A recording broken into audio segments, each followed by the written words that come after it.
Hi folks, welcome to another episode of Ask Yann. This is the second episode, and today I'm going to answer a question that Steven sent in.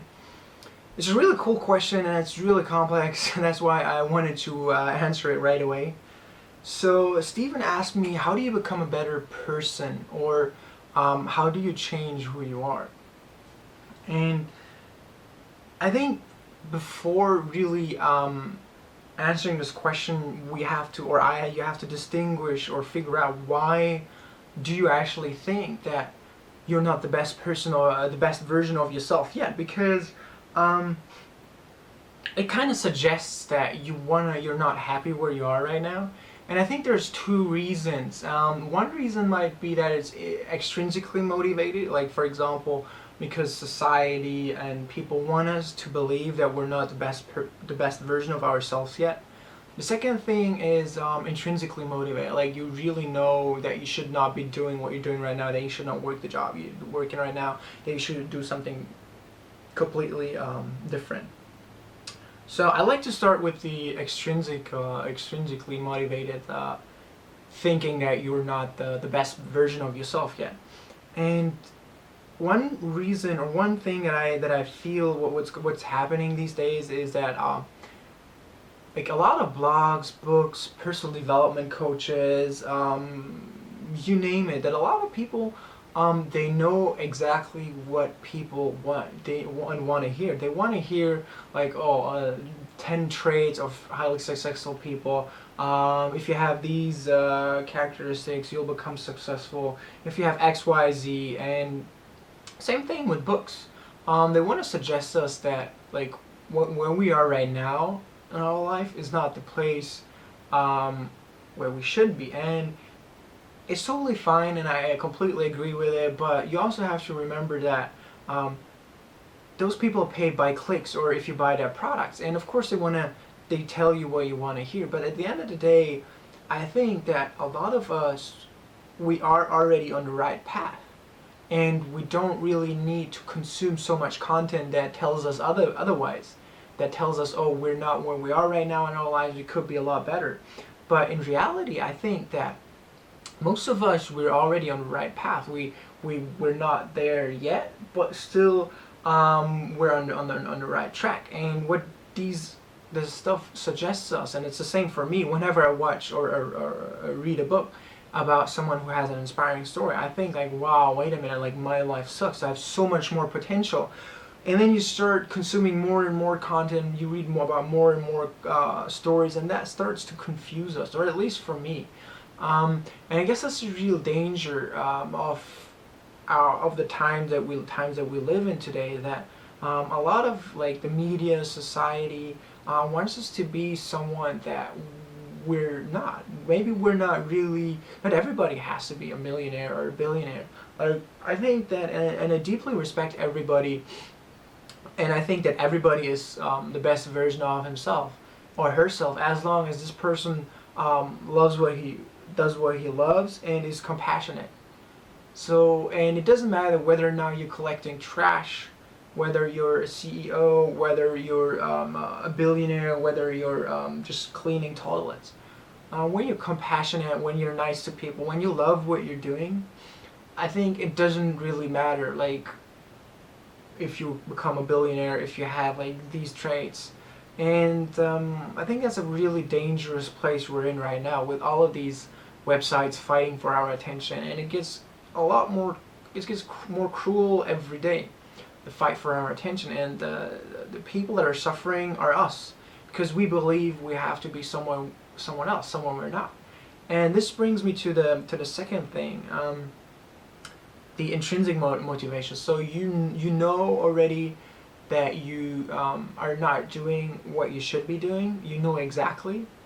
And it's a whole different story, because then what's holding you back from becoming the person you really are, or becoming even a better person, whatever a better person is in your definition, I guess what's holding you back, first of all, it's fear. And second of all, it's not only fear, but it's also the fact that people wait we tend to wait for people. We tend to wait for someone to hire us. We tend to wait for someone to fall in love with us. We tend to wait for that girl or that guy at the bar to come over and talk to us. But what it's really about is trying to understand, and luckily I understood it quite early in my life, that no one will be able to unleash your potential. It's not your boss, it's not your company, it's not your wife, it's not your kids. The only person who's able to unleash your potential is the person you see in the mirror every freaking morning. That's the person. And I know it's tough to realize this, but this world is so full with so many people and so little, I mean so many opportunities, but only so little people grab these opportunities, because what most people do, they go for they go for the easy way. The easiest way is, all right, I'm gonna start a job, I'll cash in, but then at one point you're stuck. And what you really have to do is to invest in yourself, to buy yourself some freedom. So just as an example, what I'm doing right now, I was only able to do this because I worked for 2 years. I worked during my studies for quite a long time. I saved 20,000 euros. That's all I have, what I work with for the past 2 years. Of course, I also made a little bit of money, but it's really about saving money and having, or for example, you don't necessarily have to save money, but another opportunity or option is that you start building something on the side while you work your day job, because nobody should quit their job. Like I did not really good to do a good thing. Like I had money, I quit my job, and I didn't have any safety and security. But I bought myself some time. But I know not everybody is as fortunate as I am. So what I think might help you to do the things you deep down in your heart, you know what you should be doing, is to start planting seeds. And start planting seeds can easily be done when you still have a job. Like for example, you start planting seeds is very easy. You can start planting seeds by introducing to people you think that maybe might make business together, maybe might fall in love, and go really step by step. Start a small side business, make videos. Like for example, what I'm doing here, that's also just me planting seeds. I have no idea what will come out of it. That's like the second episode. I've never done this before, and this is just me planting seeds. And this can be done, these things can easily be done during your free time. And if you think you don't want to do this and want to go out instead, go for a nice dinner, think about it. The time that you're wasting now, it's not actually not wasted, but the time you're spending now watching TV, relaxing somewhere, you could actually be working on your dreams. You could start planting seeds. You could maybe even start a video podcast like I do. You could start blogging. You could do all sorts of things. And I know it's tough, and I know it takes a lot of time. That's why I would not suggest that you quit your job, but really start listening to your heart. Start listening to what you know you should be doing, and start doing it little by little. I have an idea about what I want to do, and so I learned the underlying skills. I don't know exactly what I want to do, but I know the theme. So, and to get there, I need to be a good writer, or I think I need to be a good writer. I need to be good as a public speaker, or like even making videos.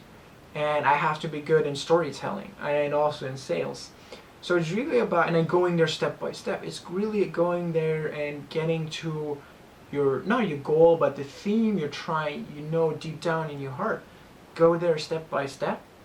And maybe one day it might turn into something sustainable. The seeds you plant, it might turn into a big enough tree that helps you to quit your job.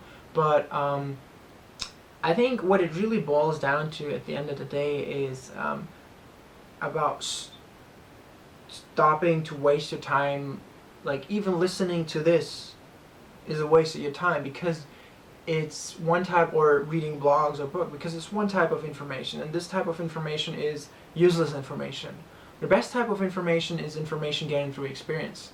And I think that's what a lot of us lack, because like simply consuming information is a lot easier and is not as scary as collecting experiences by going out there, by actually going to 100 women in a bar talking to them. So I guess before you really try to sum it up, to think that you're not the best version of yourself, ask yourself the question, why do you even think that you have the potential to become a better person? And then also, is it extrinsically motivated or intrinsically motivated? Meaning, is it because you read about so many different things, so many different stories, so many cool people, did you want to become them instead of living your own story? Or is it really something because you know deep down in your heart you want to do something that you're not doing right now, that the job you do is not what you want to do in life? So I guess those are the few basic questions I would ask myself. I don't have the answers. The answers are only here, or here, in your case, or in the case of every listener. So to really close this actually super interesting topic, because I know that a lot of people are struggling with it, and I'm also struggling with it every single day, is that I don't know how old you are, Steve. So I think like when you're in your 20s are, and I think are about experiencing things, about making mistakes, not about consuming experiences or consuming information, but really going out there, experiencing things, making mistakes, getting your ass kicked over and over again. But the reality, what's happening these days with all of these blogs, information, Quora, that people stopped really living their lives. They outsourced their lives. So they're living their lives through computers, through Kindles, through iPhones, through whatever, through iPads, you name it. And that's something that I see very critically. But I cannot change it. I think like one option is to stop consuming all of this stuff. I know that's not a healthy one, but that's at least the solution that I'm choosing a little bit. And then your 30s, 40s, and 50s are to really execute on the experiences that you have, the stuff that you learned you want to do in your life. And if you have no idea what you don't want to do in your life, maybe the stuff you're doing is already the stuff that you should be doing. Maybe you are already on the right path. And that's something that a lot of us forget when we read and consume all of the stuff that's out there. We think we could always be better, and that's the thing. You can always be better, but maybe you are already on the path of becoming the best version of yourself. So that's it for today. And if you have any questions, feel free to go on my website, yannngirard.com. There's a tab called Ask Yann. You can go there, ask me a question, or you simply ask me a question, send me an email to yann@girard. And yeah, that's it for today. I hope you enjoyed the show, and see you next time.